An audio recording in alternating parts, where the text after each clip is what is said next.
Jaydev ji, no, nothing goes on record. Thank you, sir. Mr. Chairman, sir.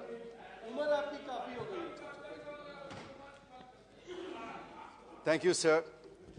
Chairman, sir, I rise to support the additional expenditure the Honourable Finance Minister is seeking from the House through the first batch of supplementary demand for grants for 2022-23, and also the demands for excess grants for 2019-20. Sir, I will be brief and crisp since time given to me is very little. Sir, let me start with the issues of my state of Andhra Pradesh first. First is the issue that has been going on for the last 3 years, sir. The farmers of 29 villages who have given 33,000 acres of fertile agricultural land for the development of the capital city of Amaravati have been on a non-stop protest since December 2019, fighting to ensure that Amaravati is made the sole capital of the state and to ensure that the promises made by them by the Government of India are fulfilled. In a few days from now, that is on the 18th of December 2022, we are going to mark 3 years of protest. There has never before been such a long protest by farmers for their rights in the country, sir. I appeal to the Honourable Prime Minister, through the Honourable Finance Minister, to announce that Amaravati will remain the capital of AP. I also request her to provide the funds for the development of Amaravati, as all the development projects are at a standstill.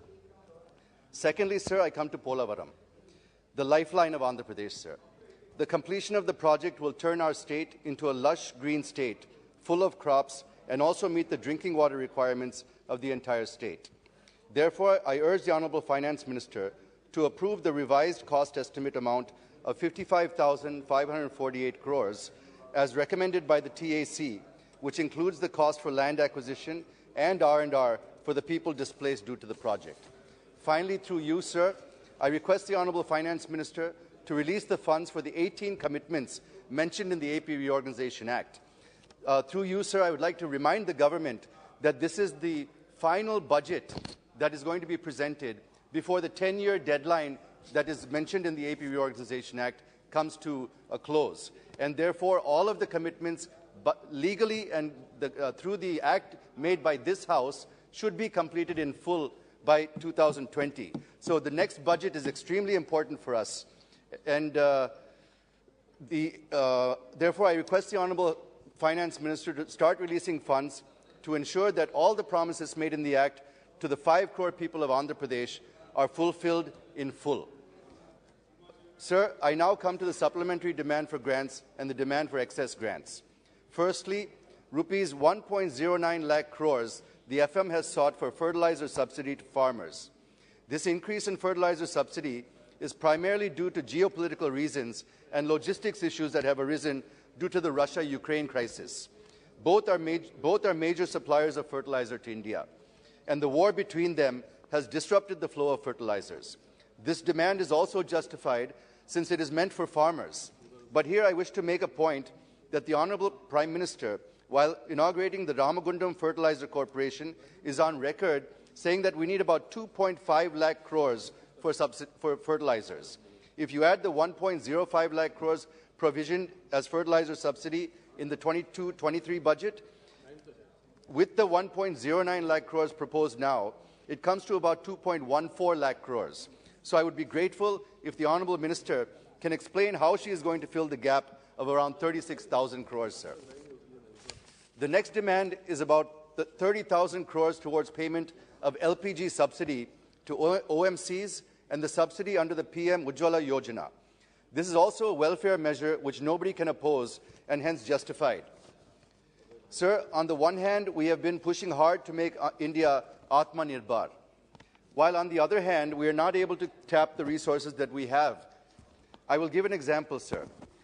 Andhra Pradesh, with nearly 1,000 kilometers of coastline, is having the second longest coastline in India.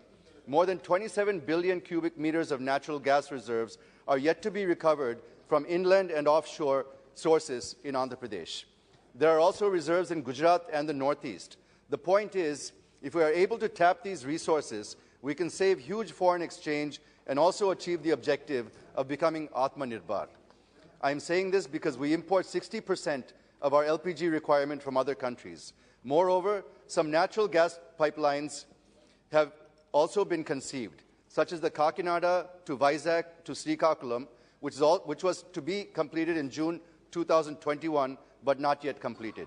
Similarly, there was also a proposal to lay a natural gas pipeline from Kakinada to Vijayawada to Nellore as a part of the government's One Nation, One Gas Grid project. I request the Honourable Finance Minister to clear these from her ministry so that they can be completed as per the schedule, which will help in reducing our dependence on foreign countries, sir. The third major head under which the Honourable Finance Minister sought approval of this House is 16,400 crore for Narega. Well, this also cannot be objected to, since it is also a welfare measure and meant exclusively for the poor. But taking advantage of this opportunity, sir, I wish to make a couple of points on Narega. How long are we going to ask poor, unskilled labour to do manual, unskilled work, sir? Shri Narendra Modi ji, after becoming the Prime Minister, is on record saying that even after 6 decades of our independence, we are still making people dig for their livelihood. Why cannot we provide them skills, sir, so that they can do other skilled jobs and earn even more? I agree that the Government of India has started the project Unnati, but many states are not showing any interest in skilling Narega workers. Why is the question, sir? What are the reasons behind this? Secondly, the government targeted to give skill training to 20% of Narega workers who completed 100 days of unskilled work in 2020-21. But only a few thousand have been given skill training in 2021, sir.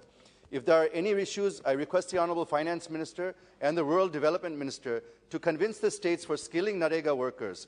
And if there is any additional incentives to be paid to the workers, the Honourable FM can please consider it, because in the long run, there will be less pressure on resources under Narega if we are able to skill our workforce and move them away into real jobs, sir, as they will get more money elsewhere using their newly acquired skills. I'm just 2 minutes, sir. The next point I wish to make is relating to the figure fixed in the budget about expenditure. It was proposed in the budget 2022-23 to spend 39.4 lakh crores when compared to 37.7 lakh crores in 21-22. But if one looks at the expenditure in the first 3 quarters and anticipated expenditure in the last quarter of this fiscal, there's every likelihood of crossing the budgeted figures. It means it is going to breach the fiscal deficit target of 6.4%. Even though we have better GST collections and we've got about 1.4 lakh crore collections 9 months in a row now, I wish to know to what extent will this help in keeping the fiscal deficit at 6.4%, because the expenditure may breach by around 1 lakh crores this fiscal year. I wish the Honourable Finance Minister to please shed some light on this. Sir, the Honourable Finance Minister, I'm concluding, sir, I'm on the last page. Sir, the Honourable Finance Minister is also proposing to spend about 10% of demands for capital expenditure in railways, roads and under other heads. Here I wish to point out, and I'm sure the Honourable Finance Minister will also agree with me, that the pace of public capex has come down. I'll just finish in a minute, sir. If one looks at the budget papers, it was proposed to spend 35% higher, which was about 3% of GDP, at 7.5 lakh crores as capital expenditure for 2022-23. But public capex is not picking up. I wish to know the reasons behind this from the Honourable Minister.